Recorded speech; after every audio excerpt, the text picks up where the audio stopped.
عید الاضحیٰ کی آمد کے ساتھ ہی کوئٹہ کی مختلف مویشی منڈیوں میں خریداروں کا رش بڑھ گیا ہے، تاہم شہری مہنگائی کے باعث شدید پریشان نظر آتے ہیں۔ شہریوں کا کہنا ہے کہ جانوروں کی قیمتیں ان کی قوت خرید سے تجاوز کر چکی ہے۔ شہریوں نے شکایت کی ہے کہ مویشی منڈیوں میں حکومت یا ضلعی انتظامیہ کی جانب سے کوئی مؤثر نگرانی نہیں کی جا رہی۔ صرف بروی روڈ پر محکمہ لائیو اسٹاک کی جانب سے ایک سرکاری منڈی قائم کی گئی ہے، جہاں جانور کلو کے حساب سے فروخت کیے جا رہے ہیں۔ مثبت پہلو یہ ہے کہ سرکاری منڈی میں جانور خریدنے کے بعد انہیں بیماریوں سے بچانے کے لیے اسپرے کیا جا رہا ہے تاکہ صحت کے حوالے سے خطرات کم کیے جا سکے۔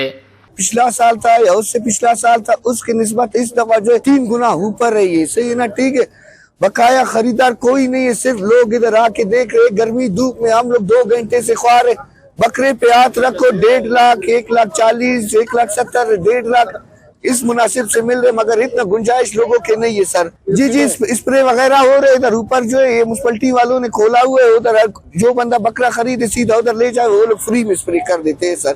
جو پچھلے سال 50-55 کا لیا تھا وہ 80-85 کا دے رہے ہیں۔ یہ لوگ کاروباری لوگ یہ لوگ اپنا فائدہ سوچتے ہیں۔ حکومت ہوئی چیز پہ سوئے وہاں پہ جا کے لائیو اسٹاک پہ دے وہ کلو کے حساب سے دیتے ہیں، اس میں اور زیادہ نقصان ہے۔ یہاں پہ تو ہر ایک اپنا بادشاہت بنایا ہوا ہے۔ سر مال تو بہت مہنگا ہے اس دفعہ، پہلے کی نسبت سے کم آ رہے لوگ، کیونکہ پہلے مال سستا تھا، لوگ خریدتے تھے، ابھی لوگ اتنا نہیں آتے۔ ابھی یہ مال ہے پورا کوئٹہ میں، یہاں 30 میں ہم لوگوں نے اپنے خرید کیا، اگر اس میں 10,000 پہ بھی ہم لوگوں کو ملے خرچہ، کھانا پینا ان کا سب کچھ ہمارے اوپر ہے۔ دوسری جانب بیوپاریوں کا کہنا ہے کہ مہنگائی کی بنیادی وجہ جانوروں کی خوراک اور ٹرانسپورٹ کے بڑھتے ہوئے اخراجات ہے۔ ہمیں خود بھی زیادہ فائدہ نہیں ہوتا کیونکہ لاگت بہت بڑھ گئی ہے۔ Voice news, Quetta, Balochistan.